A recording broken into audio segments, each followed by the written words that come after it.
کافی عرصہ پہلے کی بات ہے، ایک لڑکی جس کا نام تبسم تھا، اس کی شادی ہوئی۔ وہ سسرال میں اپنے شوہر اور ساس کے ساتھ رہتی تھی۔ بہت کم وقت میں ہی تبسم کو یہ اندازہ ہو چکا تھا کہ وہ اپنی ساس کے ساتھ نہیں رہ سکتی۔ ان دونوں کی شخصیت بالکل مختلف تھی اور تبسم اپنی ساس کی بہت ساری عادتوں سے پریشان بھی تھی۔ اس کی ساس ہر وقت تبسم پر طنز کرتی رہتی تھی، جو اسے بہت ناگوار گزرتا تھا۔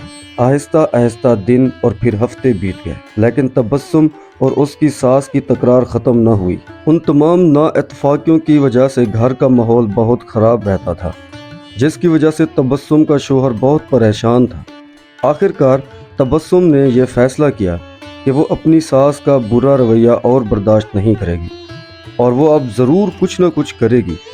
تبسم اپنے پپا کے ایک بہت اچھے دوست احمد انکل کے پاس گئی، جو حکیم تھے اور جڑی بوٹیاں بیچتے تھے۔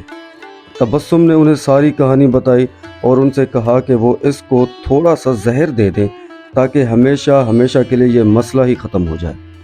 احمد انکل نے تھوڑی دیر کے لیے کچھ سوچا اور پھر کہا کہ تبسم، میں اس مسئلے کو حل کرنے میں تمہاری مدد ضرور کروں گا، لیکن تمہیں ویسا ہی کرنا ہوگا جیسا میں تمہیں کہوں گا۔ تبسم راضی ہو گئی۔ احمد انکل ایک کمرے میں گئے اور تھوڑی دیر بعد اپنے ہاتھ میں کچھ جڑی بوٹیاں لے کر لوٹے۔ انہوں نے تبسم کو کہا کہ تم اپنی ساس کو مارنے کے لیے فوری زہر استعمال نہیں کرنا، کیونکہ اس طرح سب تم پر شک کریں گے، اس لیے میں تمہیں یہ جڑی بوٹیاں دے رہا ہوں۔ یہ آہستہ آہستہ ان کے جسم میں زہر پھیلائیں گی۔ ہر روز تم کچھ اچھا پکانا اور پھر انہیں کھانا دیتے وقت اس میں یہ جڑی بوٹیاں ڈال دینا۔ اور ہاں، اگر تم چاہتی ہو کہ کوئی تم پر شک نہ کرے کہ تم نے انہیں مارا ہے، تو تمہیں یہ خیال رکھنا ہوگا کہ تمہارا رویہ ان کے ساتھ بہت ہی دوستانہ ہو۔ ان سے لڑائی مت کرنا، ہر بات ماننا اور ان کے ساتھ ایک ملکہ کی طرح برتاؤ کرنا۔ تبسم یہ سب سن کر بہت خوش ہوئی۔ اس نے احمد انکل کا شکریہ ادا کیا اور جلدی سے گھر چلی گئی، کیونکہ اب اسے اپنی ساس کو مارنے کا کام بھی تو شروع کرنا تھا۔ ہفتے گزر گئے اور پھر مہینے۔ تبسم روز کچھ اچھا پکا کر اپنی ساس کو خاص طور پر پیش کرتی تھی۔ اسے یاد تھا کہ احمد انکل نے اس سے کیا کہا تھا کہ اسے اپنے غصے پر قابو رکھنا ہے، اپنی ساس کی خدمت کرنی ہے اور ان کے ساتھ اپنی ماں جیسا برتاؤ کرنا ہے۔ 6 مہینے گزر گئے۔ گھر کا نقشہ تقریباً بدل چکا تھا۔ تبسم نے کوشش کر کے اپنے غصے پر قابو کرنا سیکھ لیا تھا۔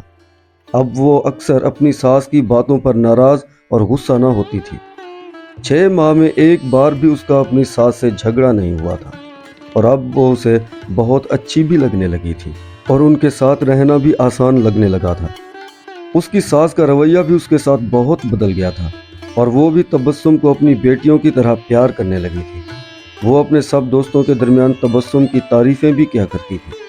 تبسم اور اس کی ساس دونوں اب ایک دوسرے کو ماں بیٹی کی طرح سمجھنے لگے تھے۔ تبسم کا شوہر بھی یہ سب دیکھ کر بہت خوش تھا۔ اب تبسم کو ایک اور ڈر ستانے لگا کہ اس کی ساس، جو کہ اب اس کی ماں کی طرح ہے اور وہ اسے آہستہ آہستہ زہر دے رہی تھی، وہ کہیں مر گئی تو اس کا کیا ہوگا۔ اسے بہت پریشانی ہونے لگی کہ ایسا بالکل بھی نہیں ہونا چاہیے۔ ایک دن تبسم پھر احمد انکل کے پاس آئی۔ تبسم نے کہا کہ آپ مجھے طریقہ بتائیں کہ کیسے میں اپنی ساس کو اس زہر سے بچاؤں جو میں نے انہیں دیا ہے۔ وہ اب بہت بدل گئی ہیں، میں ان سے بہت پیار کرتی ہوں اور میں نہیں چاہتی کہ وہ اس زہر کی وجہ سے مر جائیں جو میں نے انہیں دیا ہے۔ احمد انکل مسکرائے اور کہنے لگے کہ تمہیں ڈرنے کی ضرورت نہیں ہے۔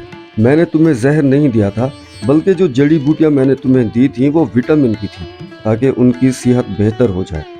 زہر صرف تمہارے دماغ میں اور تمہارے رویے میں تھا، لیکن وہ سب تم نے اپنے پیار سے ختم کر دیا ہے۔ دوستو، ہمیشہ یاد رکھیے کہ ہمارا رویہ، ہمارے الفاظ اور ہمارا لہجہ یہ فیصلہ کرتے ہیں کہ دوسرے لوگ ہمارے ساتھ کیا رویہ اپناتے ہیں۔ ہمیشہ خوش رہیں اور دوسروں کو بھی خوش رکھیں۔